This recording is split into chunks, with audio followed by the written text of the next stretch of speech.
ಕುಂತಳೆ ಅಂತ ಇವಳ ಹೆಸರು. ಭ್ರಮರ ಕುಂತಳೆ. ಹೌದು. ಇವಳಿಂದ ಧರಾಶಾಹಿಯಾಗಿ ನೀನು ಹೊರಗಿದ್ದು ಸಹಜ. ಆದ್ರೆ ಇವತ್ತು ಒಂದು ರೀತಿ ಇದೆ ಕ್ಷತ್ರಿಯರದ್ದು. ಏನು? ಶರಣಾಗತರಾದವರದ್ದು ಹೊಡಿಬಾರದು. ಅವಳು ನಮಗೆ ಶರಣಾಗಿದ್ದಾಳೆ. ಯಾರು ಹುತ್ತವನ್ನು ಏರ್ತಾರೋ, ಸುಳ್ಳು ಕಡ್ಡಿಯನ್ನು ಕಚ್ಚುತ್ತಾರೋ, ಯಾರು ಶರಣಾಗ್ತಾರೋ ಅಂತವರಿಗೆ ಆಶಯ ಕೊಡುವುದು ಕ್ಷತ್ರಿಯ ಧರ್ಮ ಅಲ್ವಾ? ಶಸ್ತ್ರ ಸನ್ಯಾಸ ಮಾಡಿದ್ದಾಳೆ. ಶಸ್ತ್ರ ಉಂಟ ಕೈಯಲ್ಲಿ. ಈಗ ಆಯುಧ ಇಲ್ಲ. ಆಯುಧ ಇಲ್ಲ. ನಗು ಉಂಟು. ಈಗ ಶಸ್ತ್ರ ಮಾತ್ರ ಸನ್ಯಾಸ, ನಗು ಉಂಟು. ಶಸ್ತ್ರ ಮಾತ್ರನೇ ಪ್ರದರ್ಶನ ಮಾಡ್ತಾಳೆ. ನಿಮ್ಮೊಳಗೆ ಏನಾಯ್ತು ಈಗ? ತಮ್ಮ, ಅವಳು ನನಗೆ ಮನಸೋತವಳಿದ್ದಾಳೆ. ಹೌದು. ಈ ಸಾಮ್ರಾಜ್ಯದ ಸಾಮ್ರಾಜ್ಞಿ ಶಶಿಪ್ರಭೆ ಎಂಬವಳಂತೆ. ಇವಳು ಮಂತ್ರಿಣಿ ಅಷ್ಟೇ.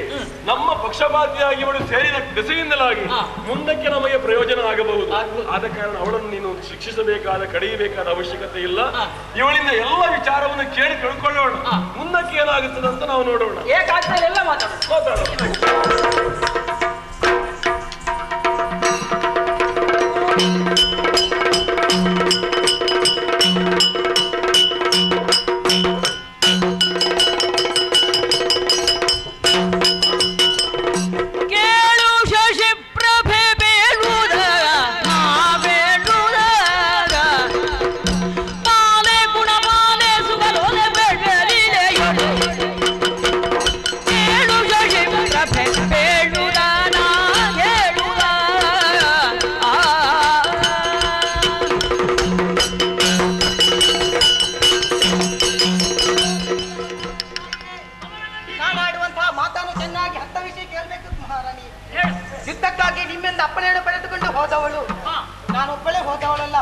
ನನ್ನ ಜೊತೆಯಲ್ಲಿ ಭ್ರಮರ ಕುಂತಳೆ ಕೂಡ ಬಂದಿದ್ದಾಳೆ.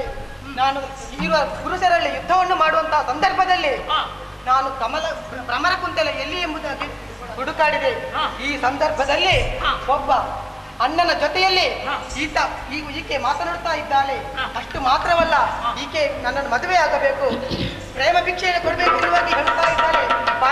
ಪುರುಷರ ಜೊತೆಯಲ್ಲಿ ಭ್ರಮರ ಕುಂತಳೆ ಹೋಗಿ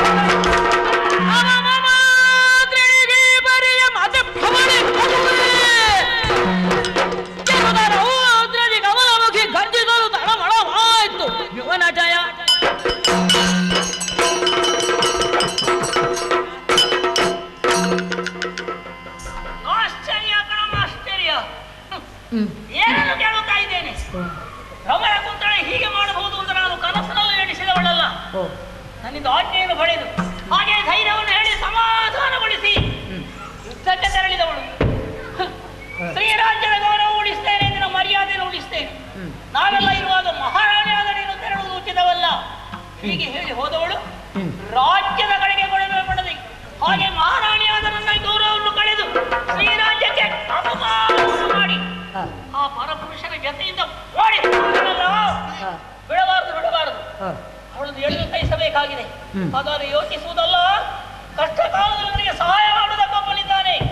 ಅವನಿಗೆ ಘೋರರೂಪಿ ದೇವಿ ಇದು ಅಂತ ಆ ಮಹಾಕಾಳಿ ನನಗೆ ಅನುಗ್ರಹಿಸಿದವಳು.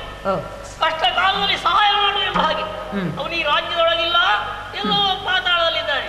ಆದರೆ ನನ್ನ ಕಂಠದಲ್ಲಿ ಇದೆಯಲ್ಲ ವರಹ ಮಾಲಿಕೆ, ಇದು ದೇವಿ ದತ್ತವಾದ್ದು. ಈ ವರಹ ಮಾಲಿಕೆಯನ್ನು ನಾನು ಒತ್ತಿ ಆ ಘೋರರೂಪಿ ಕಣ್ಣ ಮುಂದೆ ಬರಲಿ ಅಂತ ಎಣಿಸಿದರೆ ಸಾಕು, ತಕ್ಷಣ ನನ್ನ ಕಣ್ಣು ಮುಂದೆ ಬಂದು ನಿಲ್ತಾನೆ. ಆದ್ದರಿಂದ ಕಂಠನ ವರಹ ಮಾಲಿಕೆಯನ್ನು ಒತ್ತಿ ಘೋರರೂಪಿಯನ್ನು ಬರೆಸಿಕೊಳ್ಳುತ್ತೇನೆ.